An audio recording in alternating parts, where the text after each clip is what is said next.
Hello বন্ধুরা, আনন্দ পাঠের পক্ষ থেকে সকলকে স্বাগত।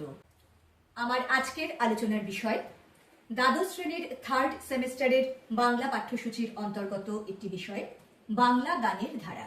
যে কোনো জাতির সংস্কৃতির অন্যতম অঙ্গ হল সঙ্গীত।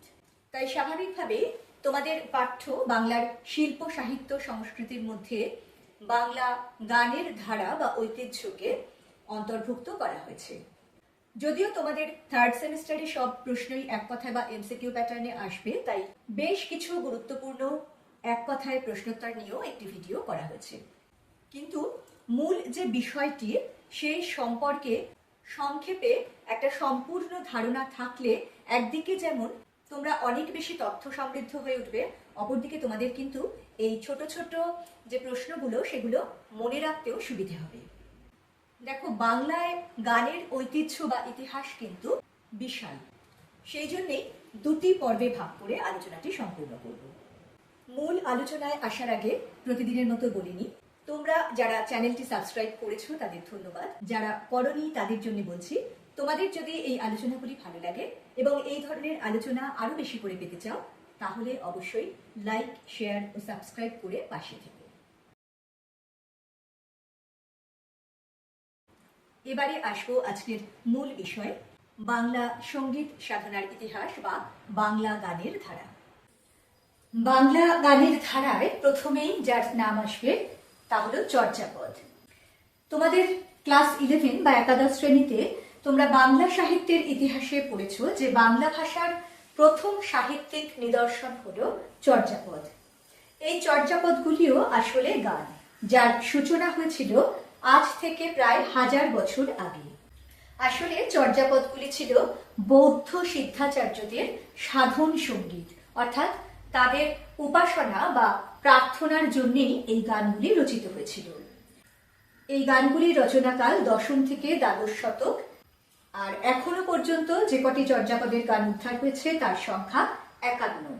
গানগুলি 6টি অঙ্গে বিভক্ত এবং গান যখন তার সঙ্গে রাগের যোগ অবশ্যই থাকবে। চর্যাগীতিতেও বিভিন্ন রাগ ব্যবহৃত হতো, যাদের নাম রামক্রী, মল্লারি, কামোদ। শুধু তাই নয়, চর্যাগীতিগুলির সঙ্গে বাদ্যযন্ত্রের ব্যবহারের রেওয়াজও ছিল। সেই বাদ্যযন্ত্রগুলির নাম হলো পটহ, মাদল, ডমরু, বীণা ও একতারা। শ্রীকৃষ্ণ কীর্তন। বাংলা গানের ইতিহাসে শ্রীকৃষ্ণ কীর্তনের স্থান যথেষ্ট উল্লেখযোগ্য, কারণ এই গ্রন্থটি বাংলা সাহিত্যের আদি মধ্যযুগের একমাত্র সাহিত্যিক নিদর্শন। শ্রীকৃষ্ণ কীর্তন হলো আসলে এক ধরনের নাট্যগীতি, যার রচয়িতা ছিলেন বড়ু চণ্ডীদাস। এর মোট গান বা পদের সংখ্যা 418টি এবং যথারীতি এক্ষেত্রেও রাগরাগিনীর ব্যবহার ছিল। শ্রীকৃষ্ণ কীর্তনের মোট রাগরাগিনীর সংখ্যা রয়েছে 32টি। মধ্যযুগের আরো যে কয়েকটি সাহিত্যিক নিদর্শন যা আসলে এক ধরনের সঙ্গীত, সেই জন্যই বাংলা গানের ধারায় যার সংযোজন হয়েছে, তাদের মধ্যে আসবে অনুবাদ সাহিত্য, মঙ্গল কাব্য এবং বৈষ্ণব পদাবলী। অনুবাদ কাব্য যেমন রামায়ণ, মহাভারত এবং ভাগবত গাওয়া হতো পাঁচালীর সুরে, আর মঙ্গল কাব্যগুলি গাওয়া হতো কৈশিকী রাগে। তবে মধ্যযুগের বাংলা গানের ধারায় সবচেয়ে বিশিষ্ট স্থানটি অধিকার করে রয়েছে বৈষ্ণব পদাবলী। রাধাকৃষ্ণের প্রেম লীলা এই পদাবলীর মূল উপজীব্য বিষয়।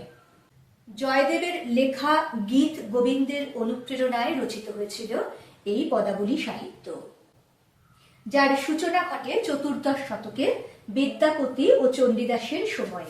তবে 16শ শতকে এই সাহিত্যের বিকাশ হয়।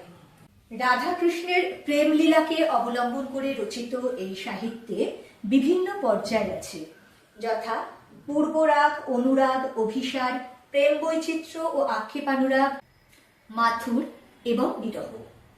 এর বিশিষ্ট কয়েকজন পদকর্তা হলেন চণ্ডীদাস, বিদ্যাপতি, জ্ঞানদাস, গোবিন্দ দাস প্রমুখ। দুজন মুসলমান পদকর্তার নামও এক্ষেত্রে উল্লেখযোগ্য, তারা হলেন শেখ ফয়জুল্লাহ এবং সৈয়দ মুর্তাজা।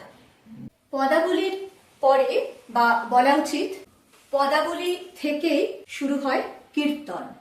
কীর্তনের সঙ্গে বাঙালি মাত্রই ভীষণভাবে পরিচিত, কারণ এখনো গ্রামে গঞ্জে কীর্তনের প্রচলন যথেষ্ট রয়েছে।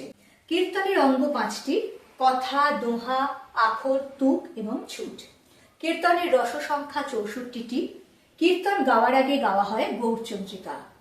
নন্দকিশোর দাস কীর্তন সম্রাট বলে বাংলাদেশে পরিচিত। এর পরের ধাপে অষ্টাদশ শতকে আসে আধ্যাত্মিক সঙ্গীতের আরেকটি ধারা, শ্যামা সঙ্গীত। এর প্রথম এবং প্রধান কবি হলেন রামপ্রসাদ সেন। এরপর একে একে আসে আখড়াই, হাফ আখড়াই, গান, কবিগান, টপ্পা, খেয়াল, ধ্রুপদ, ঢপ কীর্তন এবং ঠুমরি। বাংলা টপ্পা গানের জনক নিধুবাবু বা রামনিধি গুপ্ত। বাংলায় ধ্রুপদ চর্চা শুরু হয় রামশঙ্কর ভট্টাচার্যের হাত ধরে। এর পরের ধাপে খুব গুরুত্বপূর্ণ সংযোজন হলো দেশপ্রেম ভাবনার প্রসার এবং তার সঙ্গে শুরু হওয়া স্বদেশ সঙ্গীত। হেমচন্দ্র বন্দ্যোপাধ্যায় রচিত ভারত সঙ্গীত কবিতা প্রথম বাংলাদেশে স্বদেশ সঙ্গীত হিসেবে স্বীকৃত। এরপর আমরা চলে আসবো একেবারে আধুনিক যুগে, অর্থাৎ ঊনবিংশ শতকে। ঊনবিংশ শতকের শেষের দিকেই বাংলা গানে আধুনিকতার ছোঁয়া লাগে। এই পর্বে সর্বপ্রথম আসবে রবীন্দ্রনাথ ঠাকুরের নাম। তারপর একে একে দ্বিজেন্দ্রলাল রায়, রজনীকান্ত সেন, অতুল প্রসাদ, কাজী নজরুল ইসলাম, আমরা যাদের পঞ্চকবি বলে জানি, তাদের নাম। এরপর বাংলা গানের ইতিহাসের আলোচনায় একেবারে আধুনিক কালে যে নামগুলি বিশেষভাবে উঠে আসবে তারা হলেন Salil Chowdhury, Calcutta youth choir, V Balsara, Bhupen Hazarika, Sachin Dev Burman, Jaganmoy Mitra. তারও পরবর্তীকালে একেবারে 60-70-এর দশক থেকে হেমন্ত মুখোপাধ্যায়, শ্যামল মিত্র, মান্না দে, মানবেন্দ্র মুখোপাধ্যায়, গীতা দত্ত, কিশোর কুমার, সন্ধ্যা মুখোপাধ্যায়, আরতি মুখোপাধ্যায়, হৈমন্তী শুক্লা, নির্মলা মিশ্র প্রমুখ। তোমরাও নিশ্চয়ই শুনে থাকবে যে সেই সময়কালকে বাংলা গানের স্বর্ণযুগ বলে অভিহিত করা হয়। এই পর্যায়ে যাদের নাম বললাম, অর্থাৎ বাংলা গানের ধারায় যারা চিরস্মরণীয় হয়ে রয়েছে, তাদের মধ্যে বিশিষ্ট কয়েকজনের একটু বিস্তারিত পরিচয় জানা প্রয়োজন, যার আলোচনা আমরা করব দ্বিতীয় পর্বে। যাই হোক, এর পরের ধাপে আমরা আসব বাংলা লোকসঙ্গীতের কথায়।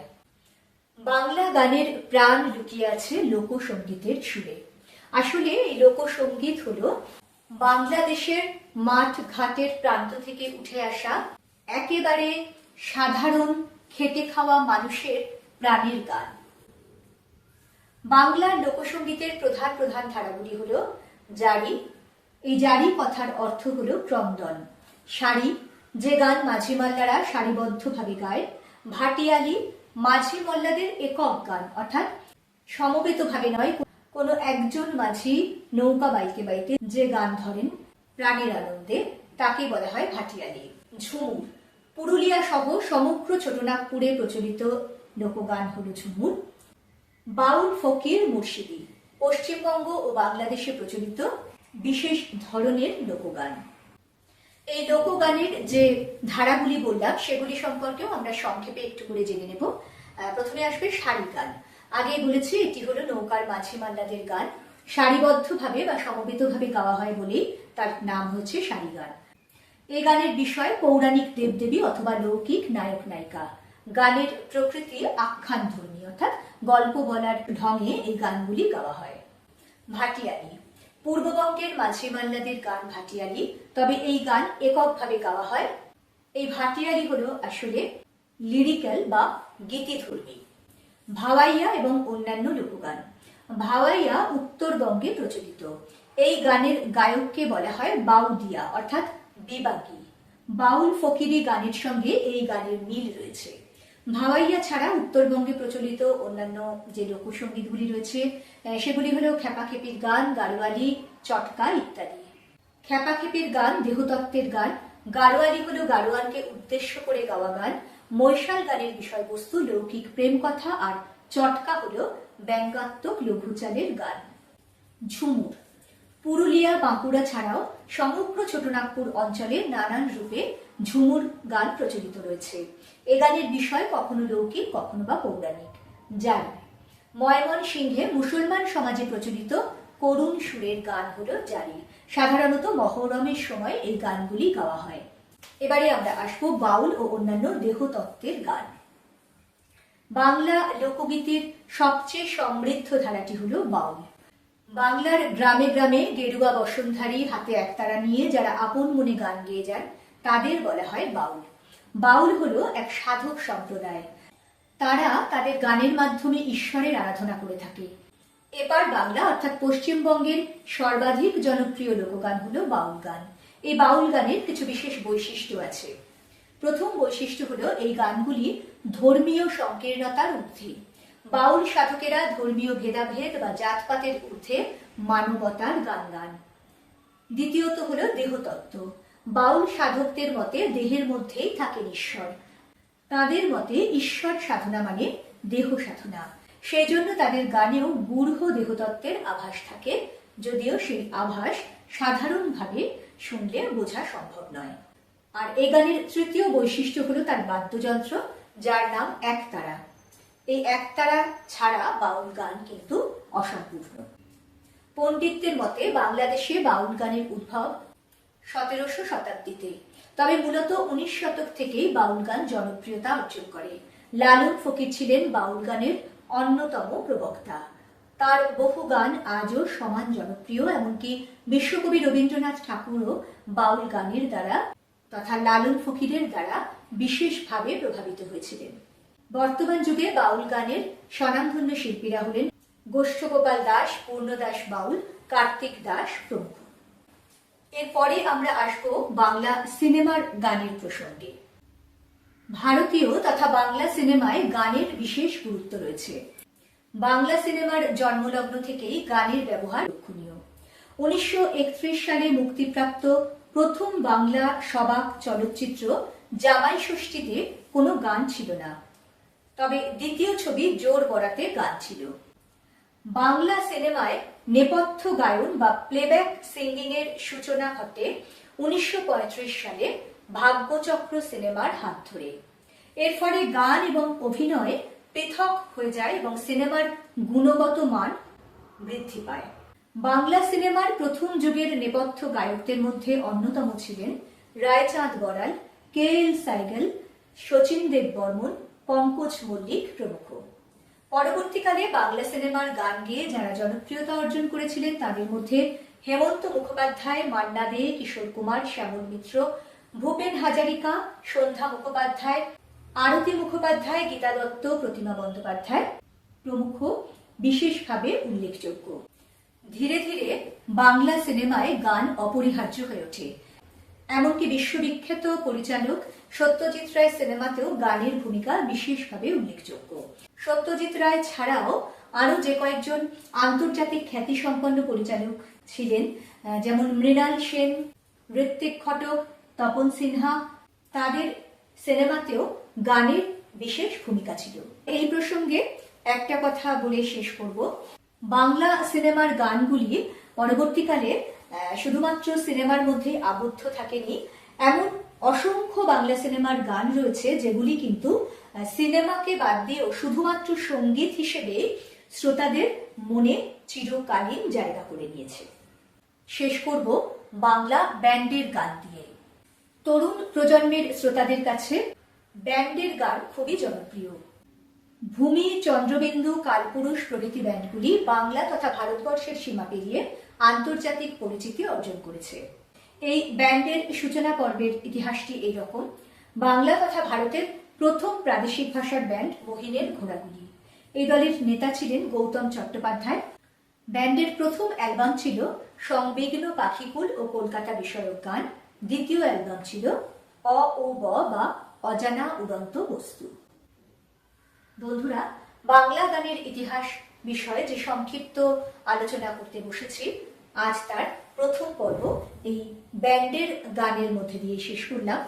দ্বিতীয় তথা শেষ পর্বে আমরা বাংলার বিশিষ্ট কয়েকজন সঙ্গীতজ্ঞের পরিচয় জানব। বন্ধুরা, আশা করি এই আলোচনাটির মধ্যে দিয়ে তোমরা বাংলা গানের আদি, মধ্য এবং আধুনিক যুগের একটা পরিষ্কার ধারণা করতে পারবে। পরের দিন আরেকটু বিশদে অর্থাৎ বাংলা গানের ধারায় যে সকল সঙ্গীতজ্ঞদের নাম আজকে করেছি তাদের মধ্যে যারা চিরস্মরণীয় হয়ে আছে তাদের সম্পর্কে সংক্ষিপ্ত আলোচনা থাকবে দ্বিতীয় পর্বে। খুব তাড়াতাড়ি পরের পর্ব নিয়ে ফিরে আসছি। সঙ্গে সঙ্গে নোটিফিকেশন পেতে চাইলে সাবস্ক্রাইব করে বেল বাটনটি অন করতে ভুলো না। আজকের মতো